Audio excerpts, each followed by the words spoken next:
Gernika-Lumoko udalak doako mugikortasunaren aldeko apustua berritzen du bidebusarekin.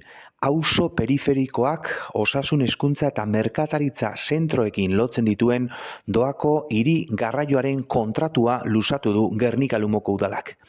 Azken 15 urteetan, bere auzoak lotu dituen ibilbidea bizirik mantentzea erabaki du udalak. Bidebusa doako garraio zerbitzua 2 urtez luzatzea onartu da. Mikrobus linea honek udalerriaren hiribizitza artikulatzen du 2010 urtetik. Kudeak eta Bektalia Tursen ardurapean egongo da 120.980 euroko aurrekontuarekin. Administrazio kontratu hutsa izan beharrean, bidebusaren berritzeak 1 milioi bat erabiltzaileren muga gainditu duen garraio eredu baten jarraipena adierazten du. 1.097.069 bidaiari martxan jarri zenetik. Jose Mari Gorroño, Gernika-Lumoko alkatearen hitzetan, azpiegitura txikiek eguneroko bizitza ere eraldatzen dutela erakusten dute. Bidebusa mugikortasuna da, baina baita kohesio soziala ere alkatearen hitzetan.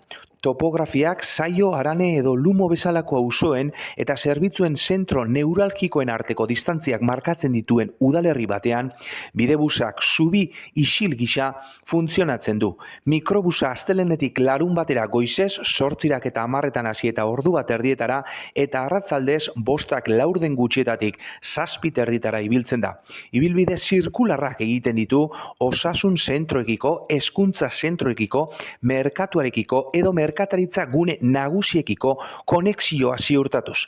Gainera, bidebus txikia eskariaren araberako modalitateak zerbitzua aldez aurretik eskatzeko aukera ematen die urrunen dauden gunetako biztanlei.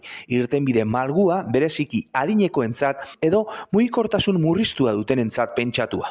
Erabilera datuek proposamenaren balioa indartzen dute. 2023an bidebusak 82.823 bidaiari izan zituen. Maiatzean 8.623 eta ekainean 8.612 gailur nabarmenekin. 2024an goranzko joerari eutsi zitzaion. 83.670 erabiltzaile erregistratu baitziren. 2025an maiatza arte 38.967 lagunek erabili dute zerbitzua.